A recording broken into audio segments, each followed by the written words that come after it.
Gracias, señor presidente.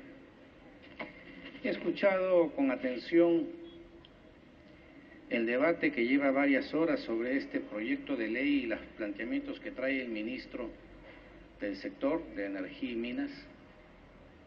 Y la verdad encuentro, sin entrar al detalle del gasoducto o del sur del país o del gasoducto en la costa peruana, que todo esto parte de una equivocación conceptual que coloca al proyecto realmente en una situación que linda en lo inconstitucional. Señor presidente, el artículo 58 de la Constitución, que está dentro del régimen económico que rige en el país, señala claramente que dentro del régimen de economía social de mercado, el Estado orienta el desarrollo del país. Orienta el desarrollo del país y actúa principalmente en las áreas de promoción, o sea, orienta y promueve en las áreas de promoción de empleo, salud, educación, seguridad, servicios públicos e infraestructura. El rol del Estado es ese, señor. No es ser empresario, no es el de convertir en una planificación centralizada el desarrollo del país. Esos sistemas ya los vivimos, ya fracasaron y ya los superamos. Esta y la anterior Constitución rechazaron ese modelo, al cual el gobierno aparentemente quiere regresar. Y el artículo 60 de la misma Carta Constitucional, señor presidente, añade que solo autorizado por ley expresa el Estado puede realizar subsidiariamente actividad empresarial directa o indirectamente por razón de alto interés público o de manifiesta convivencia nacional. O sea, es un artículo que ratifica que el rol del Estado no es el de ser empresario. Ya vivimos, señor ministro, que cuando Fernando Belaúnde fue derrocado el 3 de octubre del 68, el Perú tenía 18 empresas públicas, y cuando 12 años después el gobierno militar entregó nuevamente a Fernando Belaúnde el mandato, el Perú tenía 180 empresas públicas, que mantenidas inexplicablemente por Fernando Belaúnde y por Alan García, lo que se denominó la década perdida, dio lugar a que esas empresas al año 90 originaban 2.500 millones de dólares de pérdida anual, eran ineficientes y corruptas porque se habían convertido en el botín del partido de turno para cobijar a su gente. Esa es la verdad, señor, y me temo que ese es el régimen que algunos añoran, y esos algunos están en el gobierno. No es el rol del Estado ser empresario, porque solamente puede actuar en forma subsidiaria. ¿Y qué significa subsidiariamente, señor ministro, por intermedio del presidente? Estoy seguro que usted lo debe de conocer, pero me permito refrescar los conceptos. Subsidiariedad viene de subsidium, del latín subsidium, subsidiare, mejor dicho, y a su vez de subsidium, que es un sistema vinculado a la ayuda, al apoyo. Cuando hace 2000 años en Roma, el Imperio Romano, sus legiones, o sea, sus divisiones de ejército salían a conquistar o a luchar y entraban en batalla, siempre había una división que mantenían en reserva. Esa era el subsidium, que tenía como rol consolidar el triunfo o fortalecer a las tropas en lucha si es que estaban siendo derrotadas. Era el concepto de ayuda. Y ese es el concepto que en la doctrina social cristiana se ha recogido a través de las encíclicas papales, y que significa que el ente superior, el Estado, solo puede intervenir en los entes inferiores, gobiernos regionales, municipios,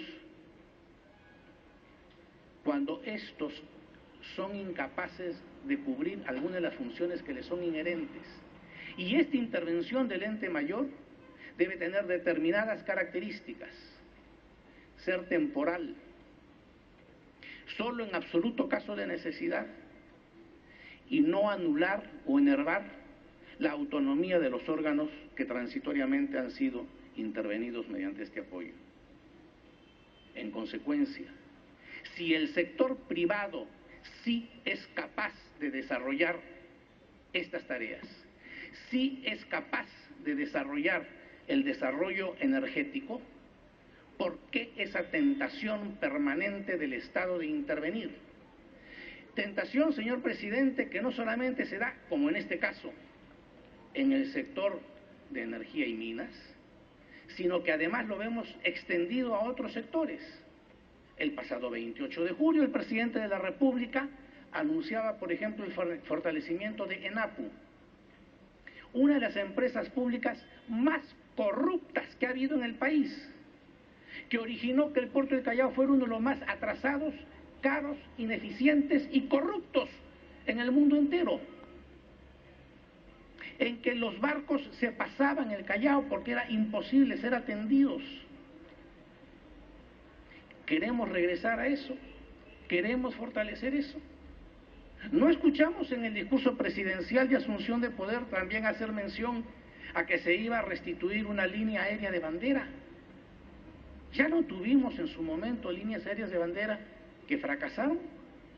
Entonces, señor presidente, si el marco constitucional no lo permite y la experiencia nos demuestra el fracaso de esas entidades, ¿por qué persistimos en cometer permanentemente errores?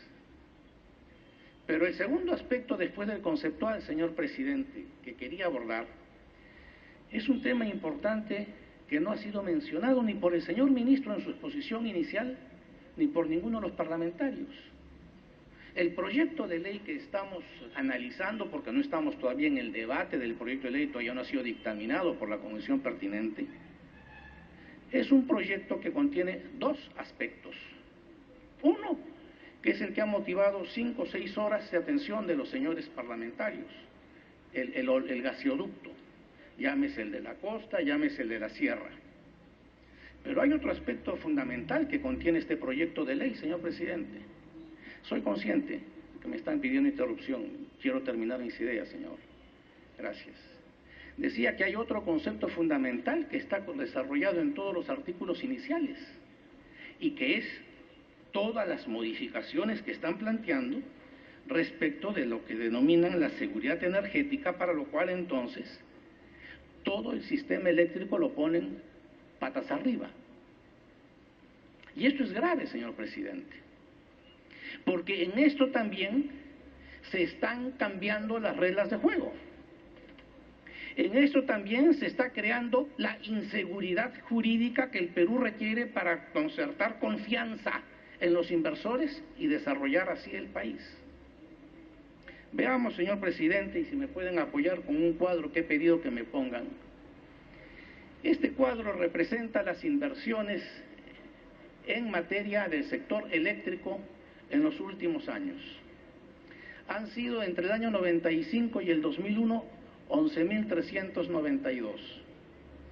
Pero como se podrá apreciar, señor presidente, en la parte central del cuadro que se refiere al año 2001 hasta el año 2004-2005, hubo un declive pronunciado en cuanto a inversiones, porque no habían normas claras, no había seguridad, no había garantías para el inversionista.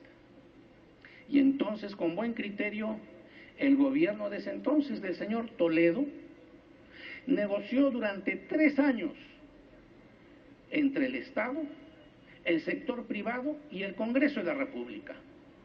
Y así, producto de esa negociación en forma concertada, se aprobó en las postrimerías de ese gobierno del señor Toledo la ley 28832, ley de generación eléctrica. Creó las condiciones idóneas, creó las condiciones de seguridad porque había sido concertado, tenía la anuencia de todas las partes intervinientes y el resultado es clarísimo. Desde que esa ley se aprobó a la fecha, han sido 6.300 millones de dólares de inversión en el sector eléctrico en el país, señor presidente. Pero ¿con qué nos encontramos hoy? con que el proyecto que el señor ministro nos ha traído y sobre lo cual nada se ha dicho hasta este momento, nos quiere cambiar todas las reglas de juego. Porque en el artículo primero, señor, se establece una modificación en virtud de la cual ya no es la iniciativa privada la que promueve la inversión en el sector. El que toma la iniciativa para desarrollar el sistema eléctrico y que ha permitido esas inversiones nunca antes vistas en el sector eléctrico. No. Ahora el artículo primero dice que el Ministerio de Energía y Minas es el que definirá las políticas, acciones y cartera de proyectos para incrementar la seguridad en el suministro de energía, para cuyo fin podrá incluir a las empresas del Estado del sector energía. En otras palabras, como dije en las palabras iniciales de mi intervención, se rompe el esquema previsto en la Constitución que fomenta la intervención privada y el desarrollo del país sobre la base del impulso privado, para volver nuevamente a la planificación centralizada del Estado, asumiendo en este caso el Ministerio de Energía y Minas todos los roles que desea tomar y estableciendo virtualmente que solo ellos decidirán en dónde, cómo se van a hacer las inversiones. Pero no solamente eso, señor.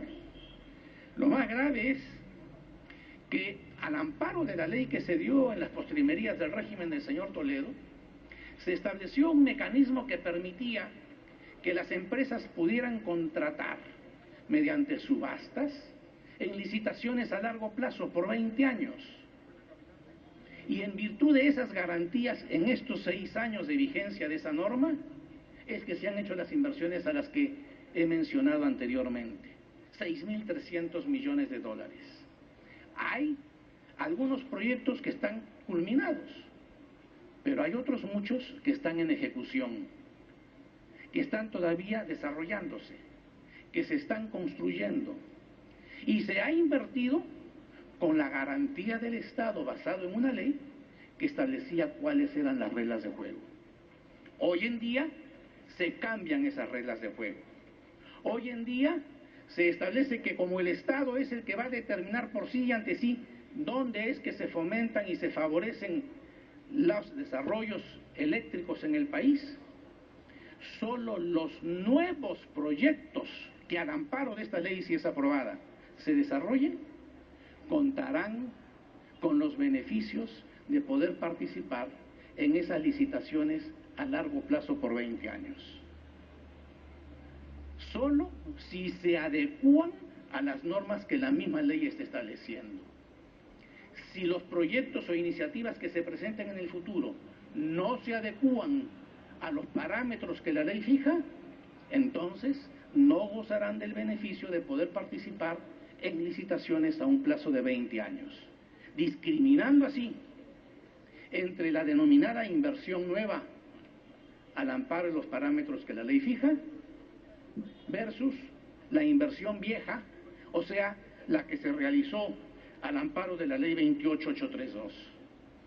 Esto es muy grave, señor presidente, porque sin duda alguna, a los 6 años de expedirse las normas que han sido tan exitosas en cuanto a sus resultados, se cambian estas reglas de juego, volvemos a ser un país impredecible, volvemos a ser un país cuya inversión no está asegurada, es riesgosa y queda a criterio de cada cambio de gobierno, aun cuando los cambios impliquen una violación a la Constitución, como sostengo que estos cambios contienen, porque están rompiendo los principios en que se funda el título correspondiente al el capítulo correspondiente a la economía en el país.